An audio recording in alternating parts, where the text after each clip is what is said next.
Hello, my name is Shelby Hartman. I'm DoubleBlind's co-founder and editor-in-chief, and today we're talking 4-ACO DMT. So if you're interested in tripping on shrooms and you don't know where to access them, you might want to consider 4-ACO DMT. It's a semi-synthetic in the tryptamine family, which is hypothesized to break down into psilocin in the body, just like psilocybin-containing mushrooms. And it's growing in popularity as a semi-legal alternative to shrooms. We'll tell you all about it, but first, I just want to remind you to subscribe and turn on your notifications so you never miss a video like this one. It's a semi-synthetic in the tryptamine family, which is hypothesized to break down into psilocin in the body, just like psilocybin-containing mushrooms. And it's growing in popularity as a semi-legal alternative to shrooms. 4-ACO DMT was first synthesized in the early 1960s by Albert Hofmann, the same chemist who discovered LSD and first synthesized psilocybin. As an employee for the pharmaceutical company Sandoz, Hofmann and his colleague Franz Troxler were playing around with molecules similar to psilocin and patented it along with 4 other esters of psilocin in 1963. 4-ACO was patented and then largely forgotten until it reappeared in the 1990s rave scene as a new designer drug. Then in 1999, professor and psychedelic scientist David Nichols tried to put it on the map as a cost-effective and safe alternative to psilocybin because it's much easier and cheaper to synthesize. But more than 20 years later, there still haven't been any clinical studies on it. So today, 4-ACO comes in the form of a brown or off-white powder that can be taken orally or intranasally in microdoses or more, depending on how hard you want to trip. Also, interestingly, DoubleBlind recently did an investigation into underground shroom products and shroom products that are being sold at smoke shops in New York and beyond, and we found that a lot of products that are being advertised as shrooms are actually 4-ACO. We sent these products to a lab, an independent lab, that came back and found that a lot of these products actually had 4-ACO and not shrooms. So that's pretty crazy. Depending on how many milligrams you take, people say the effects can resemble shrooms or DMT.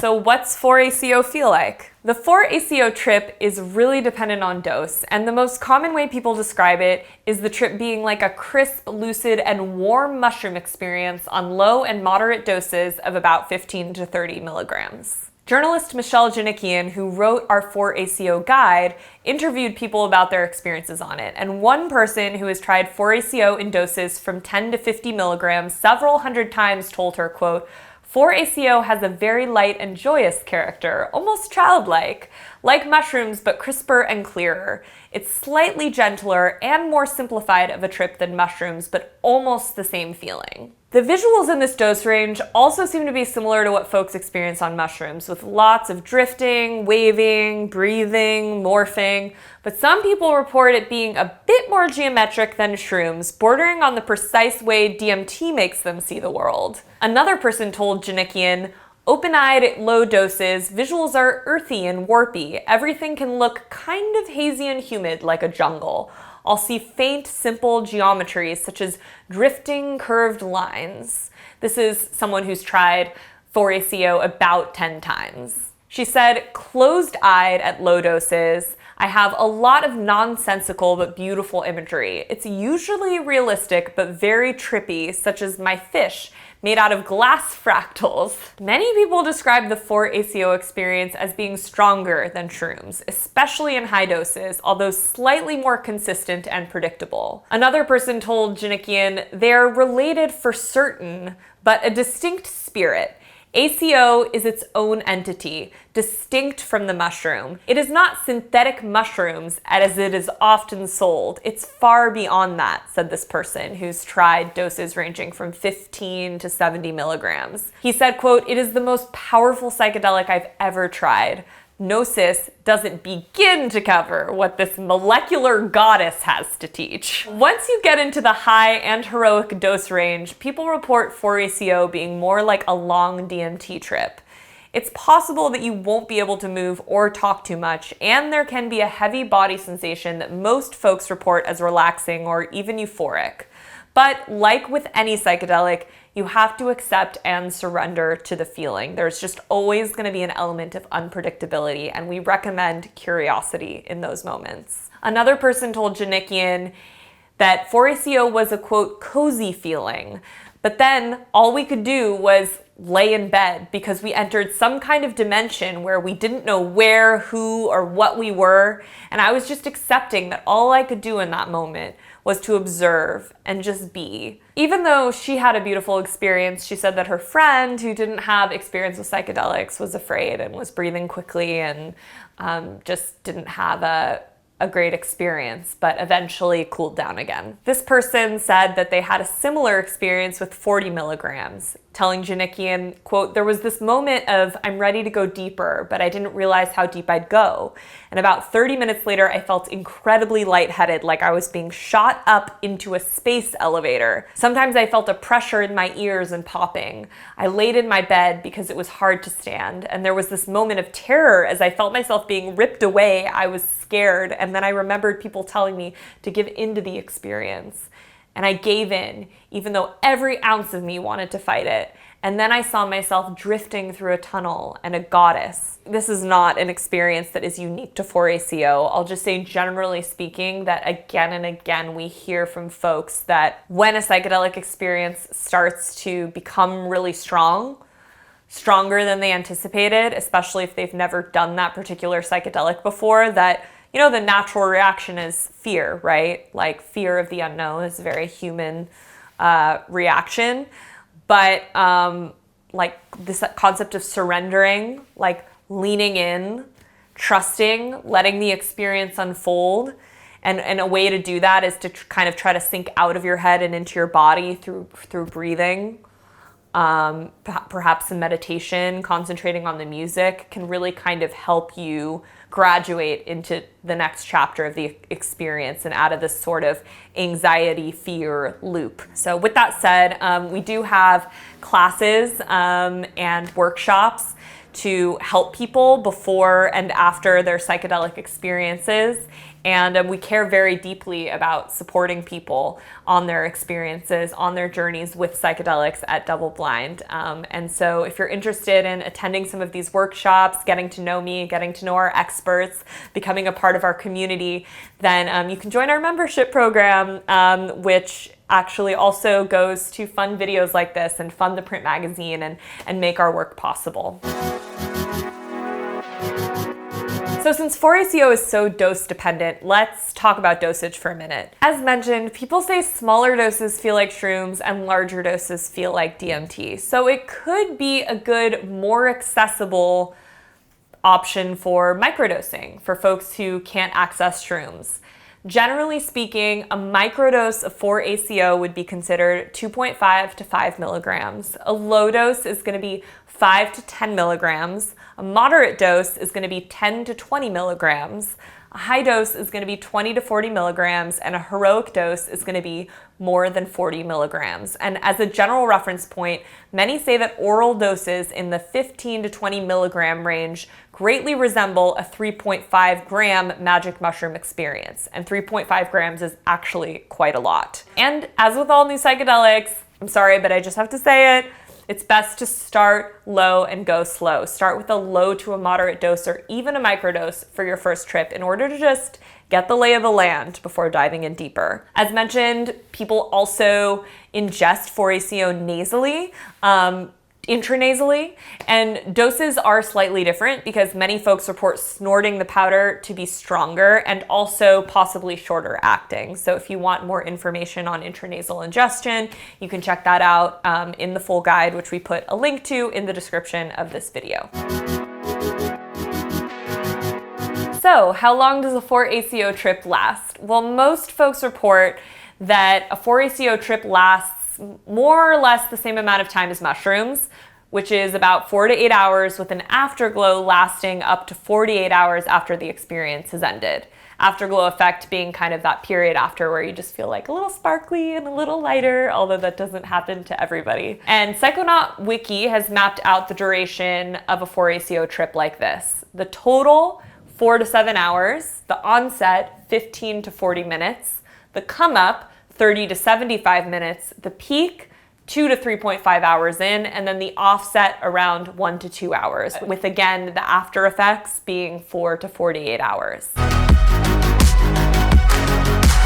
Does 4-ACO have side effects, and what are some things to watch out for? People report that the side effects resemble those of psilocybin, which is nausea on the come up, especially if users have had some food in their stomachs. So we have a video on what to eat on shrooms, which also applies to all common psychedelics, including 4-ACO. But generally, we're gonna say in the days leading up to a psychedelic experience, and especially the morning of, to be really mindful. And like with mushrooms, a lot of people who take 4-ACO like to fast for a few hours before consumption, just in order to try and mitigate any upset stomach. Interestingly, a lot of people report that the nausea subsides with 4-ACO, and then a body euphoria kicks in, which is actually relieves pain in their body, especially after the peak. And the nausea seems to be less intense than with mushrooms for some folks. And many speculate that the reason for that is that there's no mushroom material to digest, like chitin, which is the protein that makes up the cell walls of fungi. The other two most common negative side effects that people report from 4-ACO DMT is frequent urination coupled with thirst, and getting the chills or feeling cold, especially on the come up, no matter what the temperature of the room is. At higher doses, people also report dizziness, confusion, paranoia, and difficulty verbalizing thoughts. But you should just note that those things are possible with all psychedelics, and that generally it's important to have a calm, supportive set and setting to help mitigate those effects. Generally speaking, a lot of users do recommend having a sober trip sitter for this reason, especially for doses over 25 milligrams. None of the users that Janikian spoke to reported any kind of hangover, although headaches and trouble sleeping are described on message boards. On the other hand, like I said, a lot of people did experience kind of that classic, beautiful afterglow experience the next day that can last up to 2 days after high dose experiences, and sometimes even weeks in my experience.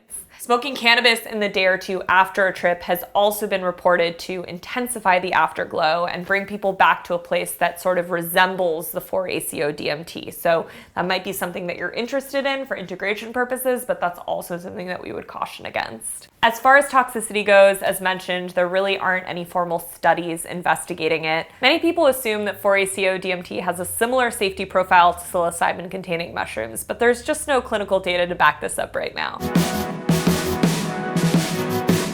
Many people report that 4-ACO can have profound entheogenic, spiritual, and therapeutic effects, whether or not that was something that they were looking for going into the trip. One person told us, quote, "It brings clarity of thought to analyze personal issues." This person has done it 3 times in doses ranging from 15 to 25 milligrams. And he said, "I usually have a helpful takeaway from the experience, like to be more tolerant, even of my own thoughts, and the lessons seem to stick with me." Another user said, "It revealed to me that I was neglecting platonic relationships and urged me to be more mindful about strengthening my relationships." Others who filled out the survey reported that 4-ACO helped them heal from different kinds of trauma, although we want to provide a disclaimer here that if you have a personal or family history of trauma, we really don't recommend tripping on your own and/or tripping on a substance that you don't have any experience with. But one person said, "Along with other substances, 4-ACO DMT helped me heal from my best friend passing away, trauma from growing up in a controlling and abusive cult, being in an abusive relationship with my first girlfriend, and so much more." And although these spiritual and therapeutic effects are incredibly beneficial, one user also reported its strength needing to be taken with caution and respect. And that's really the case with all psychedelics, right? Is that these can really bring all kinds of thoughts and emotions that are kind of living in our unconscious that we have yet to process to the surface. And so they have to be, it has to be approached with caution and respect. But this person told us that 4-ACO DMT absolved me of years of suicidal ideation and cured my depression and provided profound mystical insight about the afterlife. But it's a very powerful drug, he said, so sometimes it taught me things I didn't want to know, which is a risk with all psychedelics. And the existential weight of this drug means I rarely, if ever, take it anymore. So this is just to say, even if you see some 4-ACO products at your local smoke shop, take them seriously. If you're looking to have a profound psychedelic experience, it might be a great way in for you, but you got to be really mindful of dosage, set and setting, and all the rest. 4-ACO tolerance builds up basically immediately after you ingest it and takes about a week to exit your system and return to baseline. So this tolerance also applies to other classic psychedelics, which you probably know, like LSD or mushrooms. And that the experience, if you do any of these drugs within a week, the experience is usually going to be significantly less profound and sort of intense. It's also important to note that 4-ACO, also like LSD and shrooms, is not considered addictive, and so it therefore has a low potential for abuse. But that doesn't mean that an unhealthy relationship with it isn't possible. So always be mindful, intentional, and honest with yourself around your use. Now the question everybody wants to know. Is 4-ACO DMT legal? The legality of 4-ACO DMT is somewhat complicated and exists in a legal gray area in many countries. As mentioned, there are a lot of underground shroom products that we found, DoubleBlind, by sending these products to a lab, actually have 4-ACO DMT in them. And there are also people that are selling 4-ACO DMT just out in the open on their websites saying that it's legal, and we're not really sure if that's true or not, because as mentioned, the 4-ACO DMT is not included in any international drug schedules, such as the UN Convention on Psychotropic Substances. And in the United States, 4-ACO is unscheduled. But there's still a chance you could be charged under what's called the Federal Analog Act, which is a section of the Controlled Substances Act that allows any compound that is, quote, substantially similar to a Schedule 1 or 2 substance to be prosecuted as such if it's meant for human consumption. And this was basically put in place to prevent chemists from, slightly tweaking a federally controlled substance and then just selling it legally. And so because psilocybin is an analog of psilocin, which is a Schedule 1 substance, the manufacture, distribution, or possession could be a punishable offense. Although according to Third Wave, quote, prosecutions are practically unheard of. In Canada, there is no legislation for or against 4-ACO, and so it's pretty easy to just buy the stuff online. And a handful of countries have also decriminalized 4-ACO DMT for small personal use possession, but that still doesn't make it legal. It can still be confiscated and you can still be fined, while more serious actions like deportation have been reported as well. The list of countries that have banned 4-ACO DMT in some way include Australia, Belgium, Brazil, Germany, Italy, New Zealand, Sweden, the United Kingdom, and the United States. There are hundreds of psychedelics, from entheogenic plant medicines that have been used ceremonially for generations to synthetic psychedelics that have been made in the laboratory by chemists. 4-ACO DMT is just one of them, but it's a really interesting one because it's one that specifically right now seems to kind of be having a moment. We encourage you, if you're interested, to learn more about it. We have a full article on doubleblindmag.com, and we have a lot more videos on this YouTube channel as well. Until next time.